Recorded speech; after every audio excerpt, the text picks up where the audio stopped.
যেদিকেই চোখ যায় শুধু মানুষ আর মানুষ। সূচি অনুযায়ী বয়ান দেওয়ার জন্য রাত ৮টায় মঞ্চে ওঠার কথা মিজানুর রহমান আজহারীর।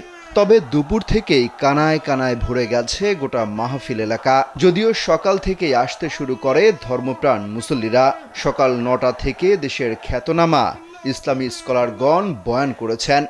সকাল থেকে বয়ান করেছেন দেশের খ্যাতনামা ইসলামী স্কলার শাইখ মুফতি কাজী ইব্রাহিম, শাইখ মোহাম্মদ জামাল উদ্দিন এবং জুমার নামাজের খুতবা দেন মাওলানা আব্দুল হাই মোহাম্মদ সাইফুল্লাহ।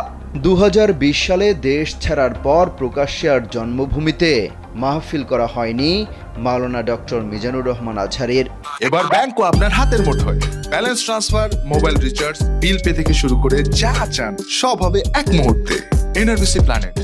অবশেষে কক্সবাজারের পেকুয়ায় মাহফিল করার কথা জানান তিনি। মাহফিলে তার বয়ান শোনার জন্য আশপাশের জেলা থেকেও মানুষের ঢল নেমেছে।